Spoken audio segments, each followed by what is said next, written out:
Sago, good afternoon, everyone. So as Elisa said, my name's Kelly, and I am a registered dietitian. I work in Six Nations of the Grand River, one of the 4 dietitians in our health services organization there.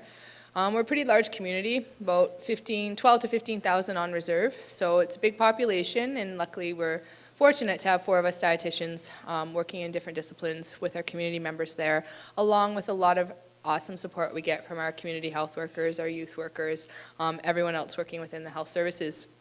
I feel there was a lot of awesome segue from this morning's session that leads us into the Reciprocity Circle this afternoon, which I'm really grateful for. We've already started some of the actions that we'll be doing in our activity throughout the afternoon. So looking at what is reciprocity, I'll walk you through a little bit of background just so people feel comfortable with the idea of reciprocity and then exactly what our hope is from the activity today. It's weird because I have 2 slides, so many definitions are out there of reciprocity, so I looked through a lot of them, and the one I found was most appropriate for the session today was looking at reciprocity, benefits that are granted to one another that should be returned in kind, a fundamental moral principle which simply means treat others as you would like to be treated. So reciprocity can feel like an act of generosity. When practiced as an act of generosity, the immediate expectation for mutual exchange is gone. There is more of a sense of paying it forward versus keeping score. So some of you may be familiar with Pay It Forward. It kind of really came into the media. I think it was at Tim Hortons in Edmonton, a lineup where one guy paid for the next 200 people beyond that. And it was all over the news, and everyone's like, oh, someone paid for everyone's Tim Hortons that day. And then just looking at paying it forward, so providing an act of kindness, not expecting something in return immediately. So to put something out there for the good of putting something out there. So that's really what we'll be looking at today. And as Cynthia mentioned this morning, all of us have a gift. All of us have knowledge that we're wanting to share. And I really appreciated the congratulations she gave to all of us in the room, because I thought that was really respectful and really motivating. Just being like, yeah, like we do work hard, and it's nice to have that acknowledgement. And I found that really appropriate, just congratulating us for getting to where we are, because many of us had to overcome a lot of things to get to where we are today. So paying it forward, the definition is an expression for describing the beneficiary of a good deed repaying it to others instead of the original benefactor. So again, putting something good out there and it benefiting others and it not coming exactly directly back to you in the same form. A little bit more about reciprocity. So an action is required to make ideas real. However, the give and take of daily life is often complicated by details and unexpected events. But when people get together to work out mutual concerns and solve problems, they find that accomplishing things is done better as a collective rather on their own. And this may be a familiar statement to many of you, recognizing, drawing on the knowledge and that of communities, looking to our elders, looking to that inherent knowledge that as Indigenous people we have, or from whatever culture we're a part of. So traditionally, as Indigenous people, we've worked as a unit as well as individually. When we come together on a project to solve a conflict or advance an idea, the starting ground is that by the end of the meeting, they will reach an agreement. In the long run, benefiting all is a characteristic of successful societies. So recognizing this isn't something new, like many ideas and many concepts that are discussed at many conferences we all attend. A lot of this, again, is something that we, as Indigenous culture, have been doing for a long time. So what we're doing today, we've titled it a Reciprocity Circle, and it's based on the Reciprocity Ring. So the photo up there is, I'm turning the screen. Why didn't no one tell me? No one's listening? No, I'm kidding. I had all those things I just said on those slides, so you could have followed. I apologize, I am sick or something, so my voice sounds a little bit weird. Sorry. So looking at the reciprocity ring, So this was developed by HUMAC, so it is a trademarked activity, so that's why we've termed it Reciprocity Circle, but we're basically using a very similar concept. So it's an exercise that enables the principle of pay it forward, which we talked about. Those engaged in a reciprocity ring will witness in real time the power and potential of social networking. So many of you, or some of you, may be familiar with putting a request out there via email, so a group email. Does anyone have resources? Through a listserv. I need help developing a community kitchen. Anyone have anything out there? Through Facebook. So putting a request out, and we all know we do get information for the most part back fairly quickly. So this is that same idea of putting a request out there, or something maybe you're challenged by, or something you need help or support, and getting that real-time reciprocation. So getting that feedback instantly through those surrounding you from a face-to-face interaction. Reciprocity is an important element in First Nation, Métis, and Inuit culture. We know as health professionals, we turn to our colleagues when we need help or offer help where it is needed. In the room today, we're going to use this opportunity to network and draw upon each other's gifts and assets. So what we're going to do now is I'm going to walk you through the steps of the activity just so everyone has an idea, and then we're going to break into 3 different groups. When we break into those 3 groups, these will be the steps you'll be guided through, but just so you have an idea of what you're getting into for the next hour, everyone will have a bit of a better picture. And I'll give some examples maybe if some people are feeling a little bit stuck, or drawing again from examples from this morning's session. So there'll be 3 groups. So some of you have received a pink Post-it note, others have received a blue Post-it note. So the pink room will be to the back corner here, the blue room is over there, and anyone who does not have a Post-it note will stay here, and you will be the green group. So we'll move up to the front.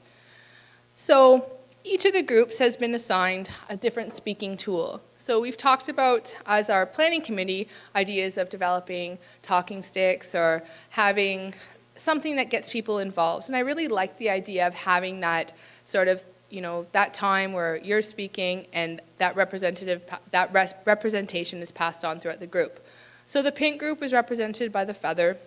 The green group will be represented by the rock, and especially representative of the Canadian shield that we're now standing on. And the blue will be represented by a turtle. So each of the rooms, each of the groups will have their designated speaking item, and I encourage you to use that to pass that through the group and just to acknowledge each other as we take turns sharing our voices. So use your dedicated item as your speaking tool, and then go around the circle to introduce yourselves, your name, where you're from, perhaps your job title, and if you'd like something interesting about yourself. We've already done a little bit of icebreakers this morning, so maybe not as necessary, but again, an opportunity.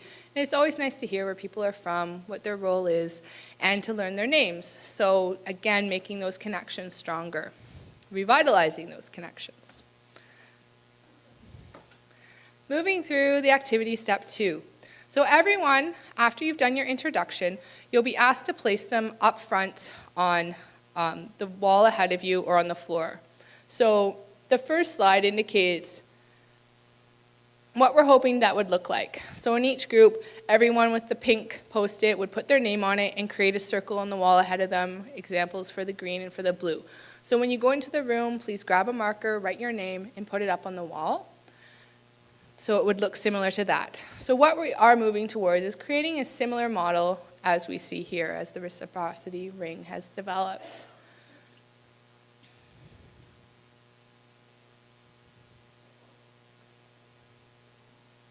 So moving into step 2. So after everyone's introduced themselves, everyone hopefully will feel a little bit warmer, a little bit more familiar with those in the room with you. Then everyone will be receiving a yellow Post-it note. On that yellow note, that's when you can make your request, requiring it be a meaningful request, so whatever meaningful is to you. Again, that can be an array of different meaningfulness. And a request within your professional practice. This activity is often done either professional or personal, but we've decided today to keep it professional. So some examples even this morning within my community, I'm worried about the mining. How do I get people with the academia knowledge to advocate for us? So that would be a great question or meaningful request to put out there. And Another example would be, say you're a dietitian, you're about to graduate, your internship's almost done, and you want to move back to Ottawa, and I'm looking for full-time dietetic work in the Ottawa area. Would anyone know of resources for pregnant women, specifically around physical activity or yoga? Has anyone done anything around food and mindfulness in their community that they can provide information? So exactly like some of the questions that were coming out of the group this morning, using this opportunity to draw on the wealth of knowledge that is in the room with us today, and having that opportunity to put your request forward, and hopefully someone in your group may be able to offer you some support, some suggestions or ideas where you can take that information and move yourself forward. So take turns sharing your request, so write it down, then we'll ask that everyone state it out loud, just so again you'd be like, oh yeah, Kelly, she asked about that. So you're getting that connection with the name, the face, the request, and then putting your request up beside your name on the wall. After doing that, then we're going to be taking a piece of string, and if you feel that you can connect yourself to someone in your group's request, feel free to make that connection with a string.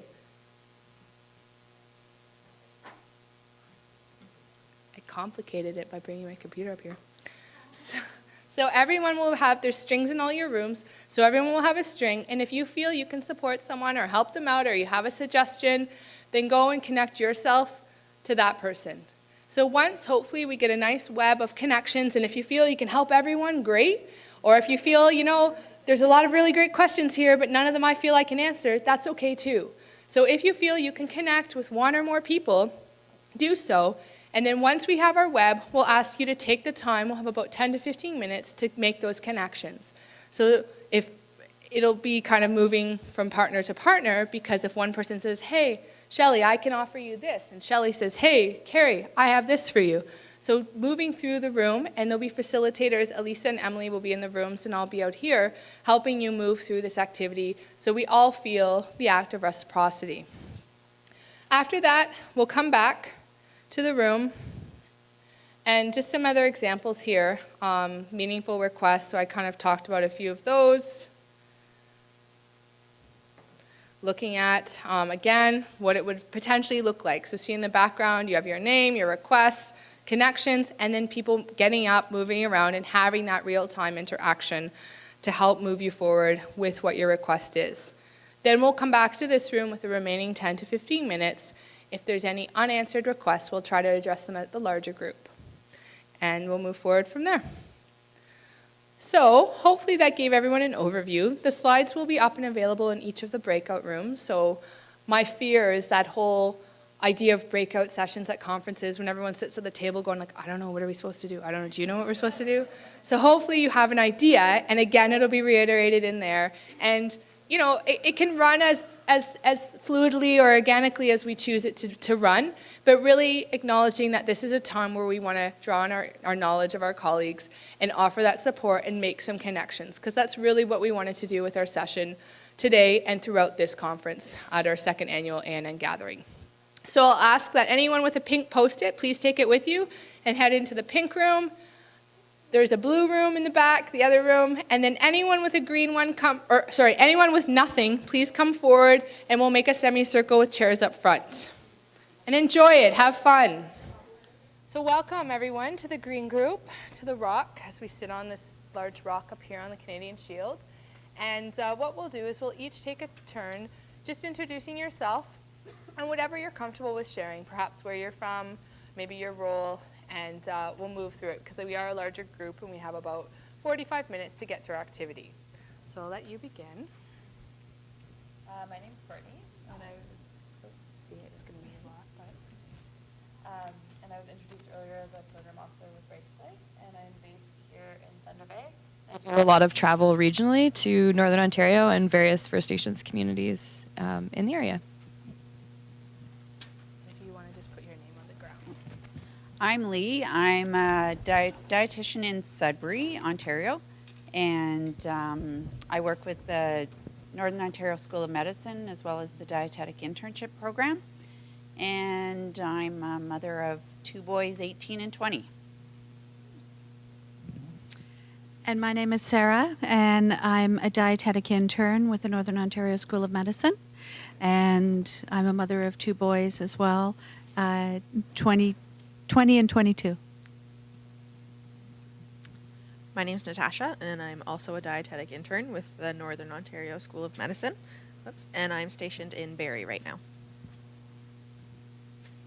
My name is Stephanie Natchuk, and I'm a registered dietitian working out of Winnipeg with the Diabetes Integration Project.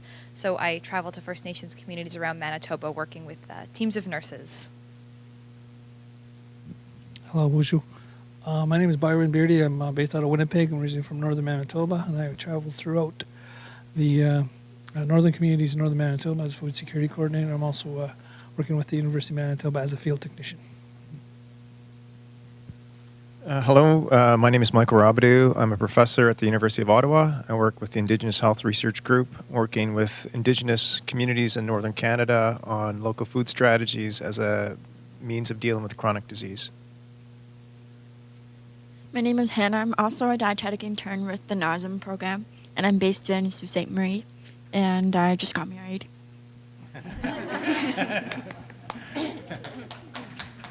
Incha Squeeze Suzanne Johnson. I'm from British Columbia, from the Southern Okanagan Penticton Band, and I'm a registered dietitian with the First Nations Health Authority. And I do that a couple days a week. And then I also work within 3 of our schools within the southern part of our territory as a healthy school coordinator.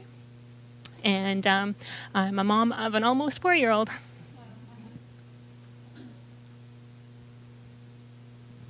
Wachik. My name is Agatha Nakaji. I'm from Fort Albany, James Bay. And I work as a diabetes prevention worker. And I do a lot of work in my community. I belong to a lot of committees, and one of them is the food security. And also I'm on the board for the Board of Education. And I just love helping my community. And I first got involved in the diabetes program a year and a half ago.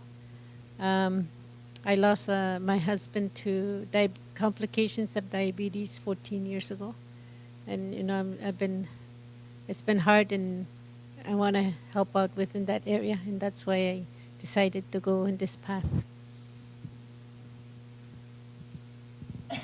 I'm Joan. I work at Wagashake First Nation. I'm gardener and do the community kitchen, teaching the kids healthy eating from the Canadian Food Guide and diabetes prevention.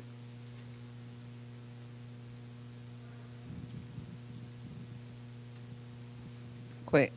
My name is Elizabeth Babin. I'm the health manager for Wagashake First Nation. And we've just reestablished, I believe, in 1986, our whole community had to be rebuilt. We were scattered. We're a scattered community because of what happened with residential school and the 60 scoop. So we've been there since 86, and our community's really, really grown. But the customs of our people lie within the land. So what I'm doing is trying to rebuild it? Help rebuild it, not myself rebuild it, but help rebuild it. So we put in a community garden, we do spring, fall hunts, we fish, we gather from the land our berries and all the things that we need to do, we do. And we're trying to get the kids back into it, the little ones, like the younger generation, the youth. And we're doing pretty good. We're doing a pretty good job. We're all on sand. Our community was put on sand. So we have to haul in our soil from the local farmers. So we make sure we get good soil. Pay $400 a load. But we're doing it. And Joan is our gardener, and she's also a forester. So she's a pretty good lady. Yeah, she's awesome. Anyway, that's what I do. I do a lot more, but that's... I'm Priscilla Friday. I work in Tikmishing. It's Whitefish First Nation near Sudbury area. It's a new job. I just started there about a month ago, so it's new. It's different things than what I'm used to. I'm actually from Saskatchewan First Nation, and I've worked there probably the past 15 years before that. A different kind of work, so I'm looking forward to this. Looking forward to like getting new ideas for my new job. Hi, I'm Brittany Freya. I am the kitchen program coordinator at the Regional Food Distribution Association, which is based here in Thunder Bay. We're, I guess, best described as a community food center. We help local and regional organizations acquire food for their food banks or other organizations that are distributing to people who are hungry. My job is to run both a community and commercial kitchen, which we rent to food entrepreneurs or to people looking to hold collective kitchens. My name is Sabrina Boucher, and I work for Anishinaabe Mishkiki, and I'm the Healthy Eating Active Living Coordinator. So I do a variety of different things, again, working with prediabetes and community kitchens and smoke-free Ontario and all kinds of fun stuff. Thanks.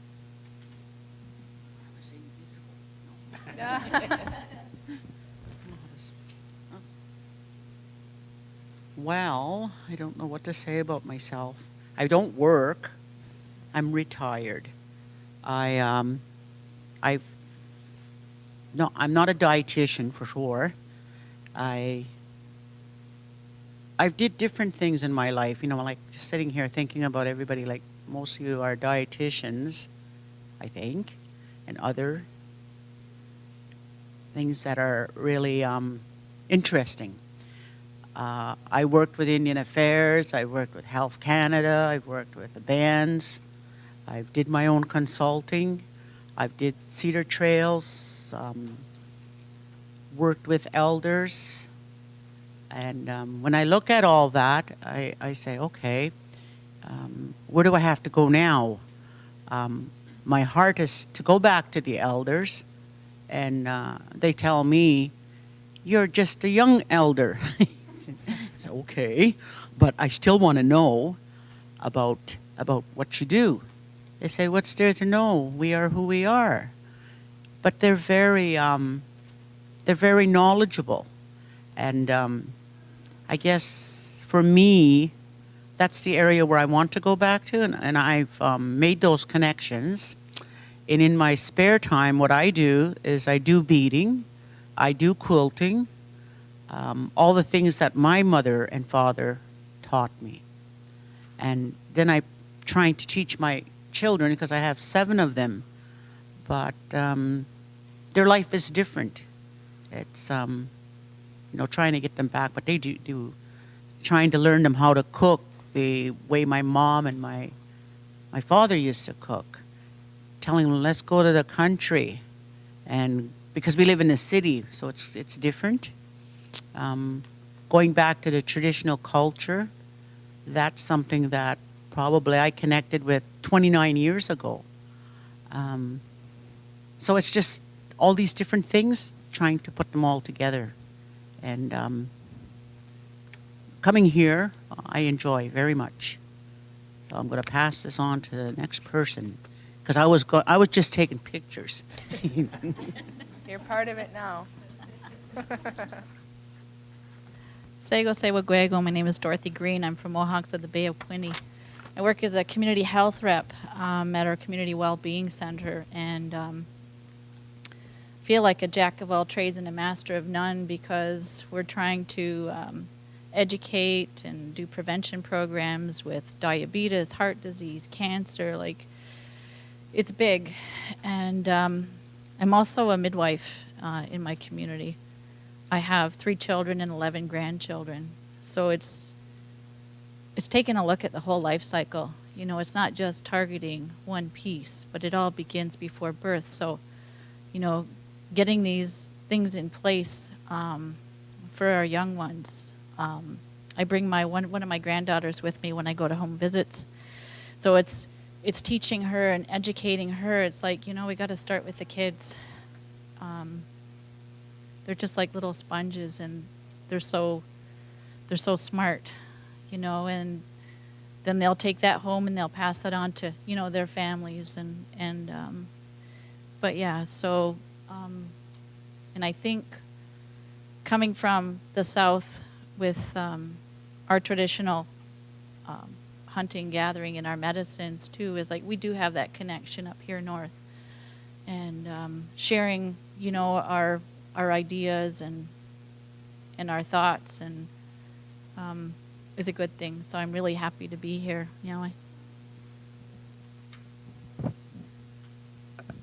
My name is Kathleen Shaw. I'm a dietitian here in Thunder Bay. I work for Anishinaabe Mishkiki Nurse Practitioner-led clinic.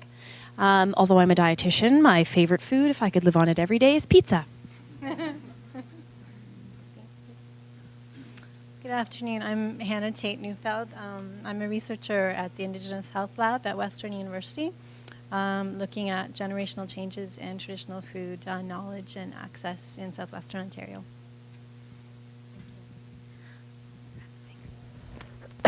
Hi, my name is Eugene Jung. I'm working at Anishinaabe Mushkiki Community Health Center. I'm working at the clinic side as a certified diabetes educator as well. So, but these days I'm dealing with lots of issues with the food security. So that's why I wanted to join here to listen more insights, like how to deal with that issues. Yeah, that's about it. Thank you. Annie, bonjour. My name is Teresa Trudeau, and I'm I'm originally from Wequamecoong on Manitoulin Island, and I've been living in Thunder Bay for over 30 years, and been working at Anishinaabe Mishkiki for going on 10 years as the traditional healing coordinator. And my role in the community of Thunder Bay is to do cultural education and also to help the community access the services of traditional healers, coordinating special seasonal events, seasonal activities, and it always revolves around our traditional foods. And and I'm one of the presenters today. Thank you. Bonjour. My name is Vanessa Lagarde. I'm from Ganuguming First Nation, which is located in Long Lac, and I'm the community health rep for my community. I've been at CHR for the past 4 years, going on 5, and I'm still learning as I go along each and every day about a lot of things, about the diseases and that's going around within our communities. So every day is a learning pattern for myself.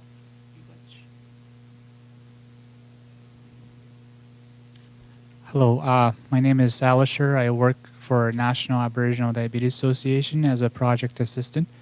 I help with written and web resources as well as with many other projects that NADA undertakes.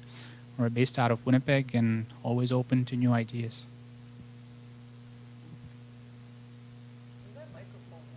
No, it's only recording. We just hold it for show, but he's recording it in the back. I know. Hi, I'm Peter Jensen. I'm a Mohawk from Mohawks of the Bay of Quinte, all my relations. I run a digital media company with offices in Toronto and Tyendinaga with 2 partners of mine. We spend most of our time producing resources for companies, communities and associations to support training and branding and education. I'm here specifically because we've been developing a nutrition resource in-house with David Wolfman of Cooking with the Wolfman fame. And it's something that supports essential food skills, nutrition education, as well as, I guess, chronic disease management. So we're here hoping to engage some of you folks and see where some synergies may lie. Hi everyone, my name is Shamleen Fernando. I work for Health Canada, First Nations Inuit Health, Ontario region, and I'm a registered dietitian. We work with the CPNP, the Canada Prenatal Nutrition Program. We work with the Aboriginal Diabetes Initiative, and we also work with Nutrition North Canada. So I'm really pleased to be here and happy to meet you all. Hi, I'm Anita Ducharme, and I promise I will not sing. I'm the executive director for the National Aboriginal Diabetes Association. In September, it'll be my third year working there. And as Alisher had said, we work together. We do a lot of work on diabetes education awareness resources, work in collaboration with many, many groups and partners, work in advocacy and conferences and doing presentations. Food security has been an interest of ours for a long, long time, and we have lots of resources on our website on the topic, and we're here to gather more networks and more information to keep the momentum going. Hello, my name is Tammy Shaw, and I'm from Pick River First Nation, and I'm the diabetes coordinator at the Pick River Health Center. Hello. My name is Leon Simard. I'm an Ojibwe Métis from Manitoba, Manitoba. I lived in this place for the last 20 years. I'm a teacher by profession, but for the last 3 years I've been the Manitoba First Nations Food Security Coordinator. And I travel throughout the province and projects going everywhere from poultry to orchards to a lot of gardening happening now in northern Manitoba and a lot of challenges. So I look forward to connecting with more of you as we go on.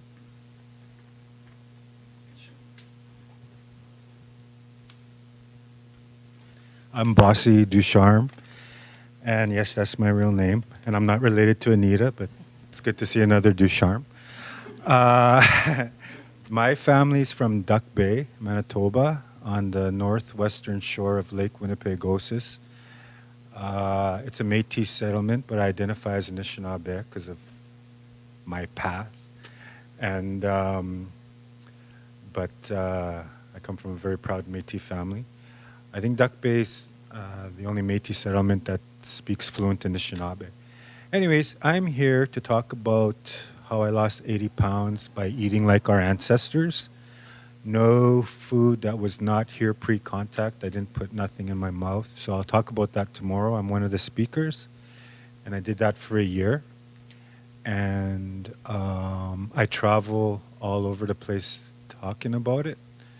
And I don't promote myself, and I wish I did. I'd probably be a little more financially secure, but it's all through word of mouth. And I've been blessed to go to as far as New Zealand to speak to the natives on a 22 speaking engagements in 4 weeks, 2 years ago. I'll talk a little bit about that tomorrow. But basically, that's what I do. And last week, I started a native medicinal herb garden on a rooftop in downtown Toronto. And and I'm not a gardener and I'm not a green thumb, but I weeded a plot all by myself with my hands and bare feet in 4 days. The only thing brown on me is my face and my hands. And I want to learn more about food security because everywhere I travel, people are always coming to ask me about it. So I'm learning a little bit, but I'm not the expert. And also, I'm meeting a lot of dietitians and nutritionists who want me to be a part of a revolution where the people who are running the show change the things they're telling us we're supposed to do or what's right for us, like the Department of Agriculture, but I won't go there just now, or the dairy industry. Anyways, I'm learning a lot. No one paid me. I didn't finish grade 12. I speak from my heart, and I'm blessed that this journey has brought me to be able to meet people like all of you, because I feel like I need to talk to all of you one-on-one. And so, miigwech. So, my name is Kelly Gordon, and I'm one of the dietitians from Six Nations Health Services. So my population is the 18-plus non-diabetic population. So in our community, we do a lot from just one-on-one counseling, a lot around food literacy and food skill development, so community kitchens, a lot of community gardening, We have a wonderful sustenance greenhouse that it's called, and we're doing a lot of programming from everyone from young to old. We have a new director there, so a lot more collaboration within our departments, myself linking with mental health and with our food bank, and just did a bunch of workshops with our police services, so looking how we can really be engaging the entire community, and really excited about the opportunities that are there and the opportunities that are in the circle with us today. So we have a wealth of knowledge, as I already said, and even demonstrated further by each of you indicating a little bit about yourselves, where you work, what your area of expertise and knowledge is. So now what we'll do is we'll move forward with everyone taking a few minutes to think about a request. So it can be something simple, it can be something, like already a few of you said, oh, I hope to learn this, or I'd like to learn this. So you're already there, you're already putting some of those requests out. So I'll ask if everyone can write it down. So I'll pass around another paper, just that yellow one. And just take a moment. There are some markers. Let's see. Has everyone kind of kept one or so?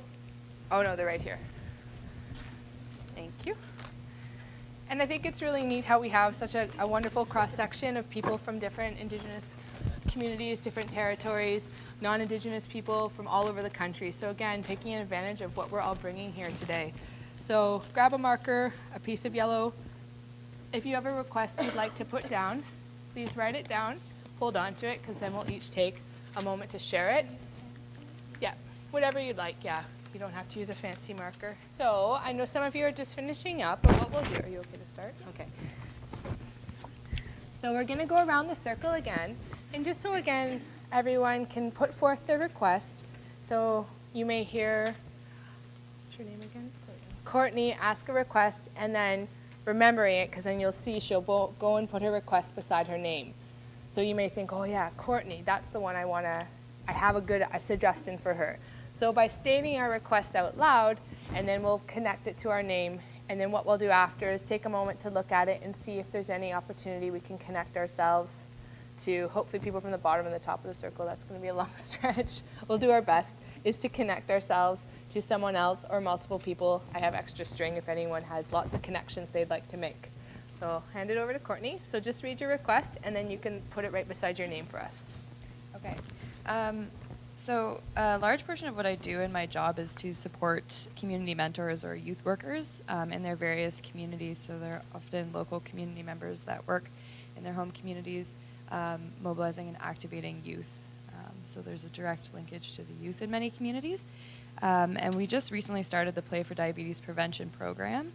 And it's a pilot, so it's just wrapping up in its first year, and we've noticed that it has morphed into many different things, and there are many places that it needs to go, one of which is nutrition and focus on healthy eating and food practices.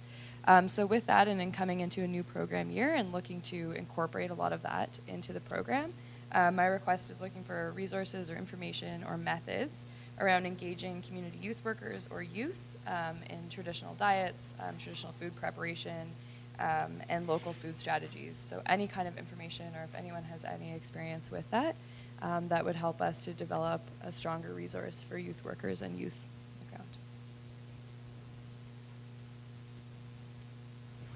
Okay. As I mentioned, I'm with the dietetic education and dietetic internship program with the Northern Ontario School of Medicine. And I'm speaking after this session around cultural competencies, which was something that we're working on at the medical school, not just with our medical learners, but with our dietetic learners and other health sciences learners. And one of the challenges that we've had, particularly talking to my dietitian colleagues, is fitting in the nutrition or the food component. I think we all know culture's important around food, but the diversity with the Aboriginal populations and where people live, that one size doesn't fit all. So one of the challenges I've had is coming up with not just competencies around food and nutrition, but what learning activities, something very concrete that we could give, even if I just focus on our dietetic interns, learning activities to help them learn more around food and nutrition, Aboriginal Métis, Inuit food and nutrition. It's a big topic. It's a good question. Like, it's very valid.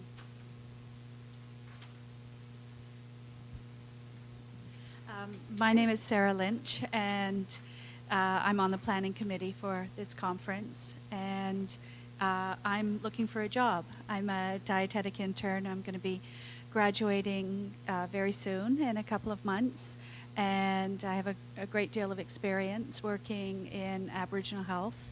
I've also have a lot of experience in food security and a certificate in food security, and previous career in mental health. Worked for mostly in Toronto, but I'm originally from North Bay and looking to relocate back north. So looking for a position in North Bay, Parry Sound, or North Muskoka. If you guys want to just put yours beside your names too. Put my resume. You worked on it last night. I did. You got it. My name's Natasha, and I'm in the exact same boat as Sarah. So I'm also graduating very shortly, and will be looking for work. I realize that I am very far from home. I'm from the GTA area, so I would like to stay Simcoe, Muskoka, GTA. I don't have as much experience as Sarah, but I have done rotations in diabetes, did some community work with RAMA in Aurelia, and public health a lot with food security. Hi. Oh, thank you. My name's Stephanie. I don't know if we're saying names again as we go around, but I am writing my Certified Diabetes Educator exam in 2 weeks on May 24th. So if anyone has any tips or advice on passing this exam, that would be lovely. Good one.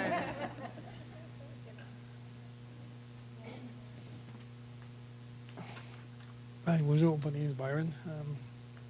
One of the things I'm very interested in is exploring the cultural and ethnic practices of food cultures, the relationship to our foods, and of course, defining those foods in our languages.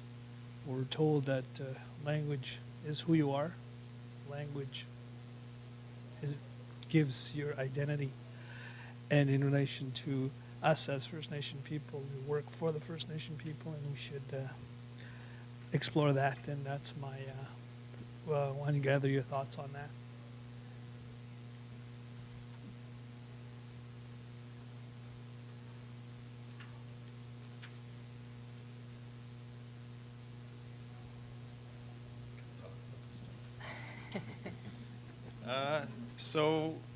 My request, I guess, in addition to being a researcher and working with the research group, we've been advocating for a long time for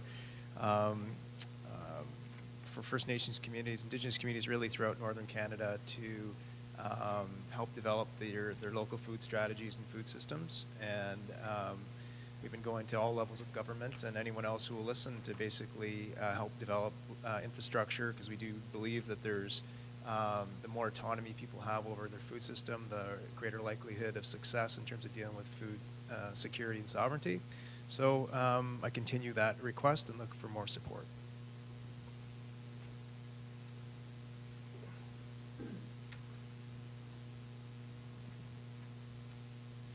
My name is Hannah. I'm another intern, and I don't have any specific practice or job-related requests, but one of my passions is running, and I live near Sault Ste. Marie on St. Joseph Island, and I was just wondering if anyone knows of any half marathon races, because there are a lot of 5Ks, a lot of 10K races, but there's not any half marathons. So I was just wondering if anyone knows of any that are scenic, where you can run by the water, rocks, or I will travel anywhere to run. So if you know of any, let me know. Thank you. There you go. Jamaica's nice.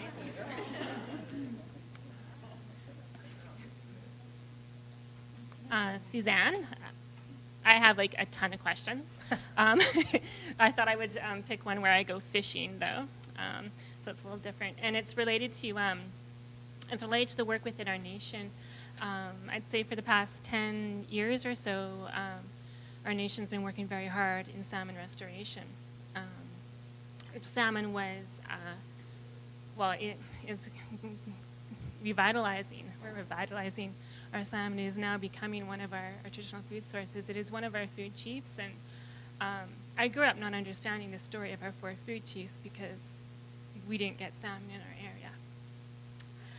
And so our nation's been strong in being able to bring this work back, and the fisheries department has the value of that salmon from a cost point of view calculated out to the T. But my question, and this is a question from our fisheries department as well, is, what's the metric, or how can you measure the social and cultural value of Indigenous foods? A big part of what has brought the salmon back has been that component of ceremony that our entire nation has participated in. And so there's obviously a strength and a value that's been brought back through that, but has anyone, through research, found a way to measure that?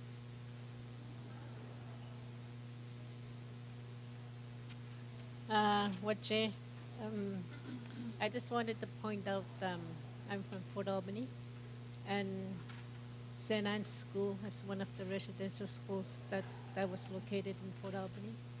And a lot of us about in their early 40s and in their 50s, there's a whole almost the entire community was raised up in that residential school, and we have a lot of social problems.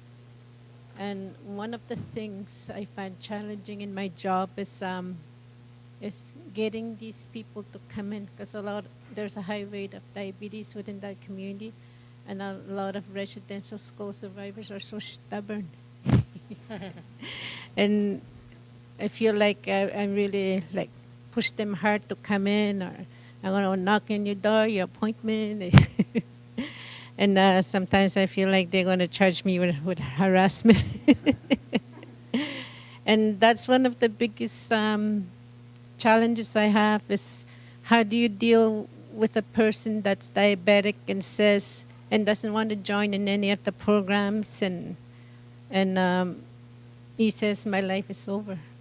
I don't need to do anymore, That's one of the challenges I face in my community.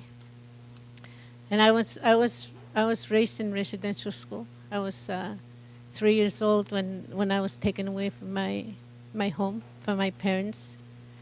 I didn't know I had a sister till I was about maybe 7 or 8 years old. And but I'm past that. I'm just moving forward, and my life is, I'm happy. I'm a happy woman. Maybe I'll be happy if I find a man. No, just kidding. And that's going to be one of my at the back. No. So I would like to get ideas on how to get these people motivated to come in to my programs, because I have a diabetic that comes, a dietitian that comes in once a month. I have a trainer that comes in once a month, and plus the programs I offer. And but they don't. I have a hard time getting people in there. I have maybe 12 out of 1,500. Yeah, then that's what I'm asking for.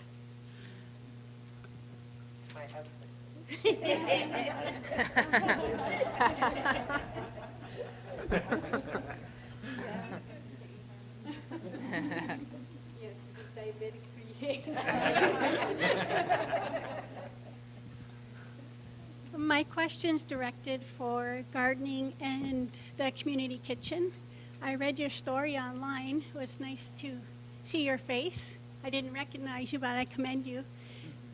So I'm looking to find out this year what are the most important herbs I should plant with the children, and how to store them, and what I'm here to take away with me the traditional, all the traditional foods that I can share with the kids, and we needed to add more traditional food to our lessons because I was using the Aboriginal Canadian food guide, but I still need to know a lot more. Thank Where you. are you located again? Waugishek First Nation, Northern Ontario, 3 hours past North Bay. Okay. I always say 4. She drives fast. All right. What I'm interested in is water. Yeah, I really want to know what's up with water in terms of the rules and the policies. I want to know to sit down and speak to somebody about that, because with the mining and the forest industry in our area, there has to be something that we can say or input into our IBA agreements, our joint ventures, and so on. So I'd like to speak with somebody about water. And we do water ceremonies, we do all of that other stuff, that traditional cultural piece. That's our job, and our job is to speak on behalf of the water. But I need more information in terms of, you know, like I know as human beings that we have right to clean water, pure water. We have that right, and everybody on the planet has that right. But with all this industry coming into play, and they have very, how do you say that? They're very tunnel visioned. Like this one company is looking at it like this because he's got policies to follow. Another company is doing the same thing. They're not collectively thinking the same about how much affluent is going into the water and how it's going to affect, even though they know. Okay, I want more information on that. The other thing too is food storage and preparation. When we're talking about wild meat, our fish, our berries, somebody has to know how to, like, you know how you pick the berry and then you dry it out and you cube them and you store them. I need to know how to do that. I've asked around in the community and people don't know. It's been lost. And same with the strawberries, the raspberries. You know, and a seasonal chart. I'm looking for a seasonal chart. If anybody has an example of a seasonal chart for gathering, I'd like you to share that with me. I'll share with you what I know, but I also want to know what you know. So that's it. Great. And just keeping in mind of time, I just want to make sure we have time to connect. So for the rest of us, it's wonderful. I think it's so great how we can present our requests in a way where we're explaining more, and I wish we had more time, but I think because we're a larger group, I'll just ask if we can just read our requests and then put it down. And I'm sorry to have to cut anyone short, but I just want to make sure we have some connection time. Yeah, because she's giving me a 5-minute notice, so 10. 10. Yeah. All right. I'm just looking for really good prevention programs like related to diabetes. So activities, programs, anything that works in your communities.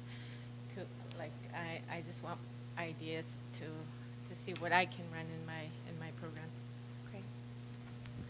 I am looking for information, assistance, resources, mentors, whatever, for anyone who has either had experience going through a business incubator program or knows of any resources or things pertaining to, I guess, food entrepreneurship. What was the thing you said? Business Resources? Oh, incubator? Oh, okay. Yeah. I didn't hear what you said, yeah. So making like small business entrepreneurial sort of initiatives, okay. My name's Sabrina, and my question was, I guess, for ideas around peer mentorship. We have to do something with youth, so I'm just looking for any ideas around how to get the youth actively involved in the community and see if anybody's done something similar, what their ideas are, and any suggestions. Thanks. I don't know what to say, but I'll just put what just came into my head. I don't know why share is something that keeps coming to me. Maybe because I need to share more somewhere. I don't know where. But also learn to learn things. Even though I might think I know everything, I don't know everything. So, And then I have two there, and I don't know, it's got a question mark. So I don't know where I'm going yet. Okay.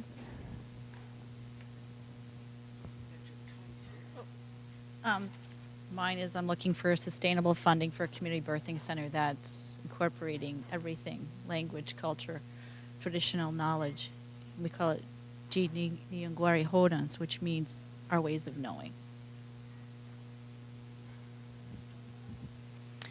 And I'm looking for anyone who has direct experience with clients to help me engage or help a client to answer a question for me in a little bit more detail so I can help them. Best example would be someone who can give me more detail if they're having hypoglycemia so I can help them. We're putting together a research grant now on examples of environmental repossession of land and practices, traditional practices in communities. So I'd be interested in talking to people about potential research partnerships.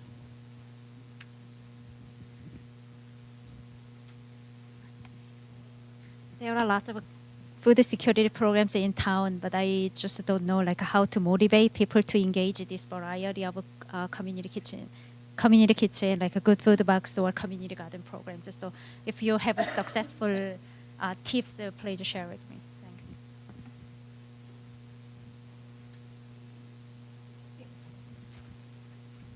Thanks. I'm going to be very honest. There's a lot of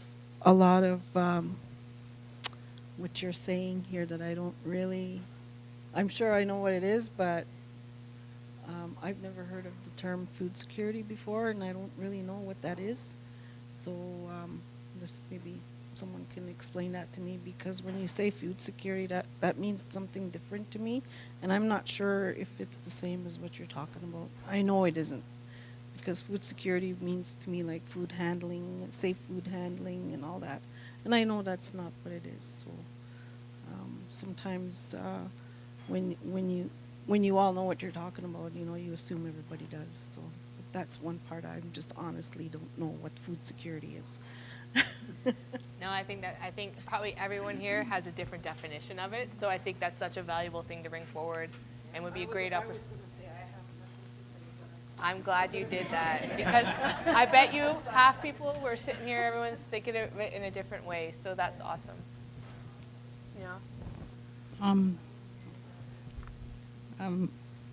With mine, I just wanted to say, with the programs that we offer, how do we encourage people to come out and how do we reach out to people to come out to receive education on their health-related issues? We offer healthy foods, door prizes, etc. as incentives. At times, we only have a few people, or sometimes not even none. So I'm just wanting more ideas on what else can we offer to encourage them to come to more programming. I would like to identify and promote provincial and national food security resources on our newly created food security section page on the website.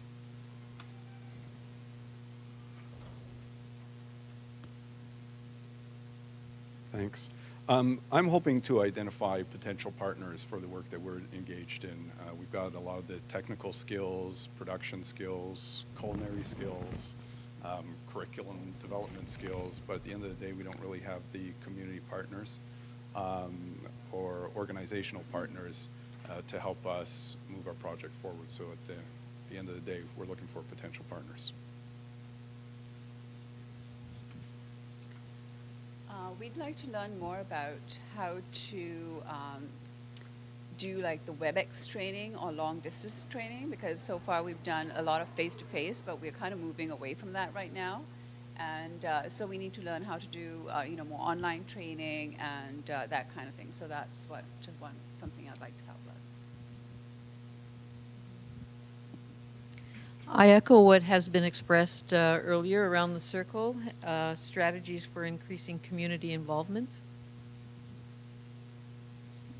My coworker and I have been working on creating a healthy food policy for the community and the elementary schools, I guess, resources would be handy.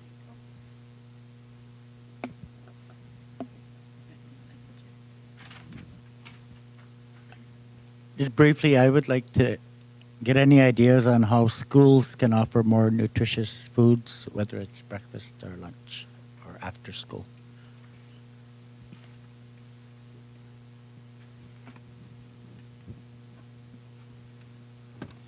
I request to come to speak to your community and share my journey. I agree that the kids need to see it and not read about it or listen in theory.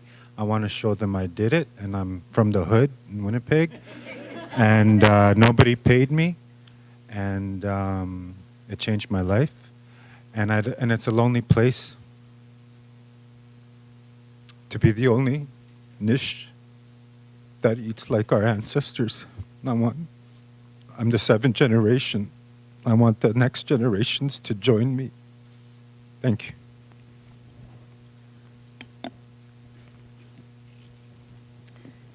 And what I'm looking for is a translation for reciprocity into our language. So in Ginikihaga, I don't know if you have a translation, or if I know Ojibwe or Cree, or if there's any speakers in the group that would have a translation for reciprocity.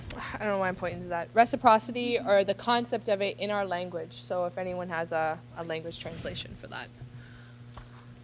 So what we'll do now, and again, we're running really tight on time, unfortunately, but what I'm hoping is we can all get up, and if you have someone that you would like to make a connection with, make the connection, we'll make the introduction, but then we will have to dedicate that time to connect with that person throughout the breaks over the next day and a half. So if anyone wants to get up, and there was some people that were speaking that they have some ideas, bring your string and connect them, and we'll leave the model here, and I'll translate it over there so it is available, and just so people can actually make that personal contact, and then have the time over the next day and a half to actually have a discussion. Okay, so if anyone can help anyone out, feel free to connect each other. So I'm hoping that from the sound of the energy, or the feel of the energy, the sound of the chatter, the talking, the communicating, that was a valuable exercise. I know with our group up front here, we had a larger group and we did run short on time, but I felt just from at the end there, people did make that connection, and just know you have each other to talk to throughout the rest of the conference or the gathering. And we'll keep the model it is, and I'll put it over to the side, so if you want to see maybe who is connected to your name, or if there was someone else you wanted to offer some suggestions to, then that'll be an option as well. So some of the benefits of the reciprocity circle is when we focus on solutions rather than overemphasizing problems, positive things happen. We find there's a noticeable shift of energy in the room, people get excited in a positive way, enthusiasm swells, and as you create momentum, even if it's a very small pebble in a big pond, a ripple effect happens. So we're seeing that now. Hopefully a lot of you are feeling that. You're feeling energized, you've made a connection, you have some ideas for other colleagues to help with them. You're just having a real good time at the buffet. But yeah, no, I think overall it was a success. So we hope this activity has allowed you to make connections, become energized, and gain momentum. We hope that moving through the next day and a half at the conference and beyond that, you can continue to pay it forward. And we have a few that were unanswered, and what we'll do is we'll put some of the unanswered requests with the person's name beside it over here, and we'll leave some Post-its and some pens, so if anyone takes a look at these tables, we'll set up on the side here, and if you can offer some suggestion or support, try to find that person. So maybe keep your name tags on. I know usually by day 2 our name tags kind of go to the wayside, but keep your name tags on, and maybe if you have a note for someone, put a Post-it beside it, say, oh, find me, I'm sitting near the back, or trying to connect. All right, so thank you, everyone. You guys were wonderful participants. I know sometimes the breakout groups and that aren't always the favorite part of the session, but I hope this was a valuable session for everyone, and people made some connections. So thank you.